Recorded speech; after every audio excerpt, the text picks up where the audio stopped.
제가 아마 처음으로 저희 기관에서 업무를 맡았었던 것 같습니다. 균형 발전에 관한 것들, 그리고 지금 현재 대통령질서위원회 중에서 일자리위원회라는 것이 따로 있습니다. 거기서 지금 하고 있는 기업 유치에 관한 것들, 그리고 해외 사례들, 그리고 향후에 저희가 어떻게 진행을 해야 되는지에 대한 간략한 비전들, 거기에 대해서 말씀드리도록 하겠습니다. 이미 앞에서 다 말씀을 해주셨습니다. 그렇기 때문에 간략하게 진행을 하도록 하겠습니다. 자, 첫 번째 균형 발전에 대한 것들입니다. 2004년 균형 발전에 대해서 이제 선포를 하게 되고, 이제 모든 국토에서 모든 시설들, 그것들을 주민들이 누릴 수 있는 환경을 조성하자는 것이 균형 발전이었고, 거기에 대한 시작이 이루어졌습니다. 반면 지금까지 균형 발전에 대한 정책이 운영이 되었음에도 불구하고 최근에 이제 수도권 인구가 비수도권 인구를 넘어서게 되었습니다. 더불어서 이제 지역에서의 인구 감소에 직면을 하게 됨으로써 사람들이 살아가야 될 환경, 거기에 대한 것이 조금 더 부각되고 있고, 더불어 인구 감소뿐만 아니라 모든 면에서의 격차가 심화되는 것으로 제시가 되어 있습니다. 이제 향후 이제 구민시장님께서 말씀을 해주시기도 하시겠지만, 이제 우리 상생형 일자리 이런 걸 통해서 일자리 격차를 완화시키자라는 그런 방안으로도 진행이 되고 있고, 지금 현재 저희들이 직면한 문제 중에서 가장 큰 문제라고 할 수 있는 것이 일단 환경에 대한 변화, 환경에 대한 격차라고도 말씀을 드릴 수도 있겠지만, 일자리에 대한 격차, 이것으로도 말씀을 드릴 수 있을 것 같습니다. 더불어 이제 최근 코로나가 발병함으로써 우리 코로나에 의해서 일자리가 감소를 하게 되고 우리 소득, 소비 감소로 연계되는 그런 현상에 지금 현재 직면을 하고 있습니다. 그렇다면 과연 우리가 일자리에 대해서만 저희가 격차가 있겠느냐? 근데 그것은 아닌 것 같습니다. 자, 지금 보시는 것과 같이 제가 가능하면 우리 통계청의 통계를 대상으로 해서도 조사를 할 수가 있겠지만, 그것을 바탕으로 해서 우리 지면상 아니면 또 인터넷상 여기에 나온 그런 객관적인 근거들을 가지고 왔습니다. 그것을 보게 됐을 때에는 수도권에 대한 면적 같은 경우가 비수도권에 비해서 적겠죠. 우리가 17개 시도 중에서 3개의 시도 같은 경우만 지금 수도권에 속해 있고, 면적에 비해서 인구는 비등하게 되고, 그에 반해서 활동 기업수 같은 경우는 수도권에 조금 더 이제 집적이 되어 있는 것으로 나타나 있습니다. 더불어서 향후에 저희가 투자에 대한 리소스를 쓰게 되게 되는 예금액 같은 경우도 비수도권에 비해서는 수도권에 더 집적이 돼 있고, 더불어 그렇기 때문에 산업 지적을 통해서 생산으로 연계가 됨으로써 우리 지역 내 총생산에 대한 것도 역시 수도권을 중심으로 해서 몰려있는 이런 현상이 제시가 되어 있습니다. 자, 그래서 2011년에 수도권의 인구가 비수도권의 인구를 역전할 것입니다라는 그런 전망을 한 적이 있었습니다. 반면 그것이 최근 2019년에 들어서 수도권 인구가 비수도권의 인구를 역전함으로써 실질적인 그런 현상으로 지금 저희들은 받아들이고 있습니다. 반면 그렇다면 왜 수도권에 대한 인구가 증가를 하게 되었느냐? 자, 오른쪽에 보시는 것과 같이 이제 수도권을 구성하고 있는 서울, 경기, 인천, 이 중에서 경기도로의 이제 순이동이 증가를 하게 됨으로써 지속적으로 증가를 하게 되는 것이죠. 그것을 통해서 수도권에서의 전체 인구는 증가를 하게 되고, 이로 인해서 인구의 불균형은 조금 더 증대되는 것으로 나타나고 있습니다. 지금 보시는 것과 같이 적색으로 된 것이 2000년부터 2019년까지 인구 증가율을 의미를 하고 있습니다. 자, 수도권 전체에 대한 우리 서울, 경기, 인천에 대한 시군구의 인구 증가를 보게 됐을 때에는 우리 경기도에서는 연천, 포천, 그리고 우리 인천 쪽에서는 계양, 부천 이런 식으로 해서 몇 개의 지자체를 제외하고는 대다수의 수도권 중 경기도의 인구는 증가되는 것으로 나타났습니다.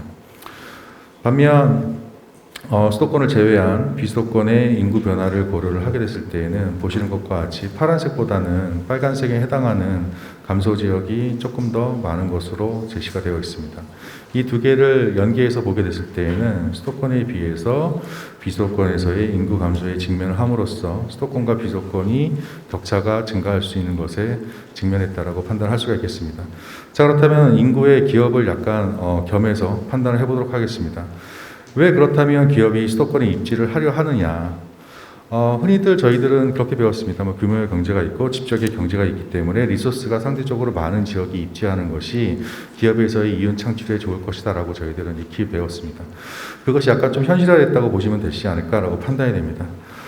맨 왼쪽에 보시는 그림과 같이 우리 청년 인구에 대한 비중 같은 경우를 고려를 했을 때에도 대다수가 수도권 또는 우리 비수도권의 중심 지역을 중심으로 해서 분포되어 있는 것으로 제시가 되어 있습니다. 흔히 저희가 기흥 라인을 하고 있는 기흥 라인 우리 그 북부 지역과 그 이남 지역을 그 밑에 지역을 고려를 하게 됐을 때에도 수도권과 그리고 비수도권의 대전, 대구, 그다음에 부산, 광주, 울산 지역을 중심으로 해서 청년 인구가 집중해 있고 더불어서 엔지니어도 분포되어 있는 것으로 제시가 되어 있습니다. 보시는 것과 같이 대도시로 입지를 하거나 아니면은 수도권으로 입지를 했을 때야만 기업에서의 이윤 확보는 가능한 것으로 지금은 제시가 되어 있습니다. 더불어서 우리가 2040년까지의 인구 변화를 고려를 했을 때에도 감소 지역은 비수도권에 제시가 되어 있고 약간 조금 증가를 하게 되는 지역 같은 경우는 수도권으로 입지를 하게 됨으로써 기업에서는 인적 자원이 분포가 되어 있는 수도권 지역으로 입지를 하려는 경향이 제시가 파악을 할 수가 있습니다. 따라서 저희가 균형 발전을 위해서는 일자리를 창출할 수 있는 기업을 비수도권에 입지를 유도하는 그런 전략이 필요함에도 불구하고 보시는 것과 같이 수도권의 산업기술 인력의 49.6%가 입지를 하고 있고 나머지 50.4%가 비수도권에 입지를 함으로써 반면 그럼에도 불구하고 수도권에서의 산업기술 인력 같은 경우는 점차 증가하고 있기 때문에 자연적으로 격차는 심화되는 것으로 제시가 되어 있습니다.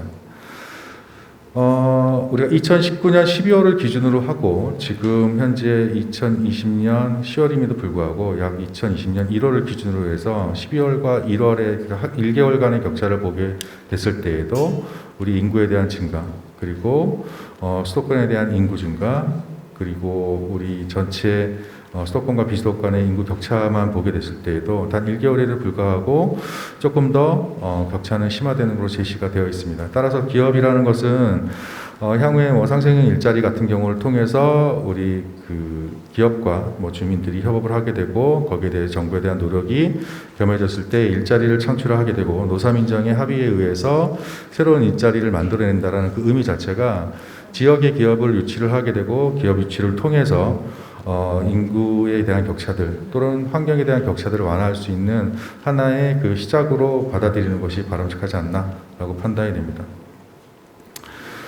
더불어서 우리 앞에서 구청장님께서 말씀을 해주셨었지만 우리 일국화 현상 이런 것들을 약간 좀 완화해 줄 수 있는 것이 하나의 기업의 역할이지 않나라고 판단이 됩니다. 지금 현재 저희들이 직면하고 있는 것들 우리는 현재 우리 포스트 코로나라는 것이 계속 논의가 되고 있습니다. 또한 코로나를 고려를 해서 향후에 저희들이 어떻게 대응을 해야 될지 여기에 대한 연구 결과를 만들고 있습니다. 반면 지금 현재는 포스트 코로나를 떠나서 향후에 위드 코로나라는 것으로 지금 현재 그것을 고려함으로써 기업을 지역에 유치를 시키고 그리고 기업을 유치를 시켰을 때 적은 인구 또는 적은 리소스를 활용함으로써 어떻게 기업의 이윤과 지역의 이윤을 극대화시킬 수 있는지 그런 것을 파악하는 것이 필요하지 않나라고 판단이 되고 거기에 대해서 활용이 될 수 있는 것이 지역으로의 기업 유치라고 판단이 됩니다. 자, 그렇다면 국내와 국외의 사례를 잠시만 보도록 하겠습니다. 자, 국외 사례를 먼저 보도록 하겠습니다.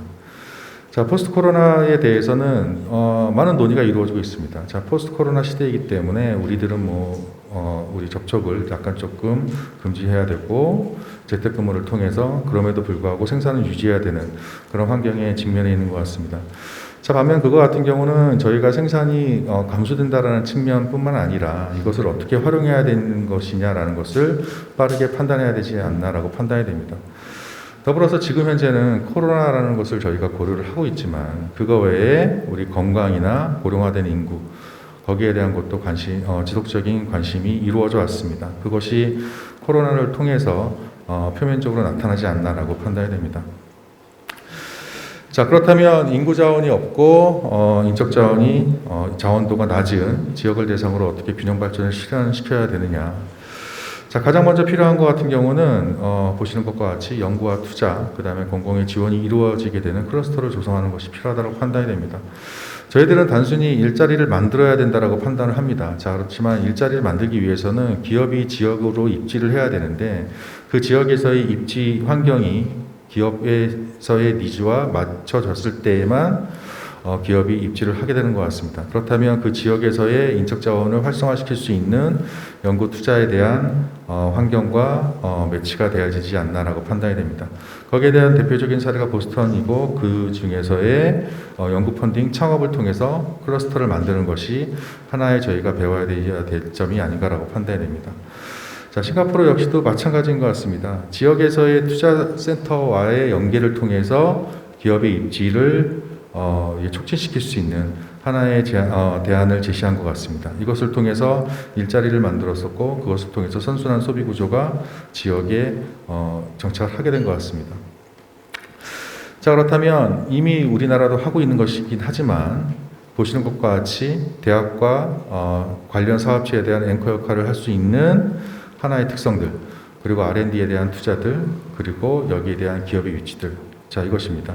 자, 그렇다면 이것을 잠시 이제 한국의 측면에서 보게 된다면, 자, 한국에서는 우리 대학 연계를 통한 일자리 창출이라는 공통 사업들을 지자체별로 진행을 하고 있습니다. 즉, 공공기관, 그 다음에 기업, 그리고 산업체, 그 다음에 여러 가지 기관들, 이것을 협업을 하게 됨으로써 대학에서는 인재를 육성시켜서 인력을 공급을 하게 되고 그 지역에서의 인력을 수용을 해서 기업체를 유지하는 것으로 지금 현재는 정책이 운영 중에 있는 것 같습니다. 자, 반면 지금 현재 저희가 직면한 현실 같은 경우는 대학의 운영을 통해서 프로그램만 만들고 있습니다. 자, 프로그램을 만들고 있는데 그 프로그램이 기업에서 요구하게 되는 그런 어느 일정 기준에는 부합되지 않기 때문에 지역에서의 일자리를 수용한다기보다는 그 지역 외에서의 일자리, 노동이겠죠. 노동을 받아들여서 기업을 운영을 하게 되는 것 같습니다. 아마 우리 대표적인 케이스가 우리 강원랜드라고 판단이 됩니다. 자, 예전에 저희들이 얘기를 했었었죠. 거기에 대한 우리 그 하나의 레저 산업 같은 경우를 입지를 하기 위해서는 지역에서 일자리뿐만 아니라 서비스업과의 매치가 필요하다라고 판단을 했었던 것 같습니다. 자, 그렇지만 지금은 하나의 특정 산업에만 저희가 몰입을 하게 됐었고 거기에 대한 투자만 진척을 시켰었기 때문에 그 산업이 약간의 쇠퇴 몰락하게 됐을 때는 그 지역마저 몰락하는 것으로 직면을 하게 된 것 같습니다.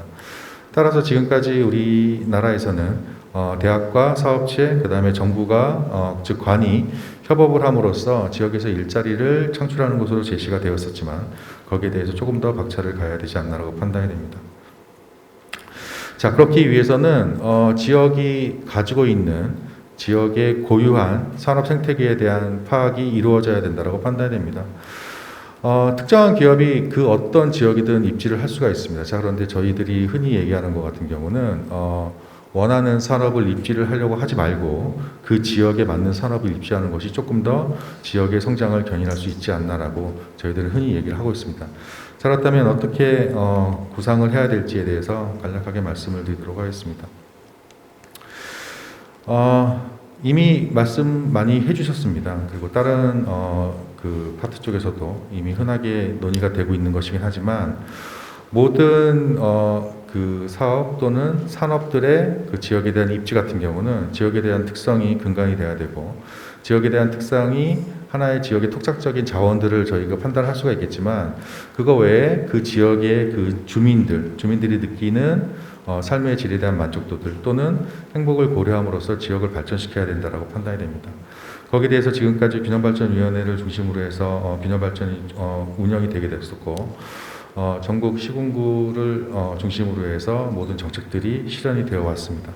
자, 그것이 현실적으로 지역의 자원 그리고 정부에서의 운영 방안 그리고 기업체들의 하나의 수요에 맞게 운영이 됐을 때에 대한민국의 성장이 가능하다라고 판단이 됩니다.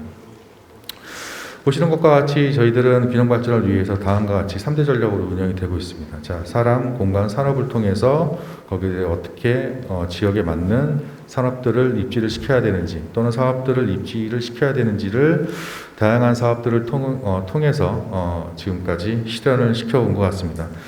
자, 하지만 저희들이 흔히 얘기하는 것 같이 초창기 균형 발전에 대했을 때의 시작한 시점 그리고 지금의 균형 발전에 대한 지속적인 운영 방안 여기에 대한 상호 비교가 좀 필요하지 않나라고 판단이 되고요. 초기와 지금과의 확연한 차별성이 제시가 돼야 된다라고 판단이 됩니다. 그러기 위해서는 각각의 지자체는 다음과 같이 우리 사회적인 부분, 기술적인 부분 또는 경제적인 부분 또는 뭐 생태환경, 정책에 대한 부분에 각각 어디에 속하는지를 빠르게 판단하는 것이 필요한 것 같습니다. 흔히 지금 현재는 지방에 대한 인구 소멸, 인구 감소에 대한 것이 제시가 되고 있기 때문에 모든 지역이 다 인구가 감소합니다. 이렇게 말씀하시는 것도 되게 중요하지만 인구가 감소하는 것이 때로는 되게 나쁘겠죠. 왜냐하면 자원 자체가 없어지는 것을 의미를 하기 때문입니다. 반면 우리가 생태환경 쪽으로 보게 됐을 때에는 그 지역이 또 다른 측면에서 강점을 가질 수도 있다라는 그런 장점과 단점을 빠르게 판단을 하고 다음과 같은 사항들이 또는 부문들이 제시가 됐을 때 그 지역에서는 어디에 해당하는지 또는 이렇게 해당이 되기 때문에 우리는 차별적인 전략을 만들어야 된다라는 변수 결정이 필요하다고 판단이 됩니다. 더불어서 우리는 산업 발전에 대해서는 다음과 같이 모든 우리 시도를 중심으로 해서 전략 산업에 대한 방향이 서 있습니다. 자, 그렇다면 전략 사업이라는 것은 앞에도 말씀드렸던 것과 같이 우리가 다음과 같은 전략 사업을 운영을 하게 됐을 때에는 지역의 성장을 유도합니다라고도 말씀을 하실 수가 있겠죠. 당연히 그 지역에 없는 산업을 육성시켰을 때에는 지역의 성장, 즉 지역 내 총생산이 증가하는 것을 의미를 할 수가 있겠습니다. 자, 하면 저희들이 흔히 알고 있는 것과 같이 직접적인 성장 외에 부가적인 성장 역시 고려를 해야 되기 때문에 그 지역이 갖고 있는 산업 생태계를 어떻게 활용을 해서 그 지역을 활성화시킬지 우리는 어떤 부분에 있어서 특장점이 있는지를 빠르게 판단을 함으로써 전략 산업을 조금 더 정비해 나가는 것이 필요하지 않나라고 판단이 됩니다. 더불어서 우리가 흔히 알고 있는 것과 같이 우리 코로나 즉 우리 코비드-19에 의해서 다음과 같이 산업에 대한 노동 감소, 생산 감소, 소득 감소, 소비 감소 등등등으로 연계가 되게 됐고 이것은 다시 지역에 대한 성장이 감소하는 것으로 결과가 나타나고 있습니다. 따라서 감염병이 발병하게 됐을 때 또는 그것이 확산되게 됐을 때에 어떠한 사업체를 운영을 하게 될 것인지 저희가 마냥 실수만은 없기 때문에 우리 비대면 또는 비접촉을 통해서 그럼에도 불구하고 어떻게 성장을 해 나가야 되는지 거기에 대한 방향을 제시를 해야 되지 않나라고 판단이 됩니다. 그것을 위해서는 두 가지가 필요하다고 판단이 되는데 약간 약간 소프트한 쪽입니다. 즉 우리가 갖고 있는 그 자원들을 어떻게 활용해야 되느냐, 즉 생태계를 어떻게 구축하고 활용을 해야 되느냐라는 것을 극명하게, 즉 우리는 어떠한 사업체를 우리 인구 감소 지역에 떨어뜨려 줍니다 또는 입주시켜 줍니다 이것이 아니라 그 지역의 성장을 도모하기 위해서는 스피일오버가 어떻게 발생을 하게 될 것인지 대학연구소, 그 다음에 기업, 그리고 그 외의 관 또는 즉 기업에 대한 지원들을 통해서 이루어야 되지 않나라고 판단이 되고 우리가 흔히 지역에 대해서 지원만 마냥 해줄 수는 없습니다. 끝까지 지원을 해주겠습니다 이런 약속이 아니라 기업에 대한 지원 외에 그 지역의 환경, 즉 인프라를 어떻게 구축해야 될 것인지 그것을 정주공간, 문화, 교통, 그 외의 투자로 구성을 함으로써 일자리를 공급할 수 있는 그런 기업체를 지원하는 것이 필요하지 않나라고 판단이 됩니다. 자, 그래서 우리가 궁극적으로 원하게 되는 것은 특정 일자리를 그 지역에 입지시킴으로써 새로운 일자리를 창출하자라는 것 외에 그 지역을 자랑할 수 있는 또는 그 지역을 의미할 수 있는 것이 하나의 일자리를 만들어낼 수 있는 기업체라는 것으로 제시를 함으로써 단순 일자리 제공에서 벗어나서 하나의 그 지역의 그런 특화 자원 또는 장소를 만드는 하나의 메리트 이런 것으로 제시하는 것이 필요하지 않나라고 판단이 됩니다.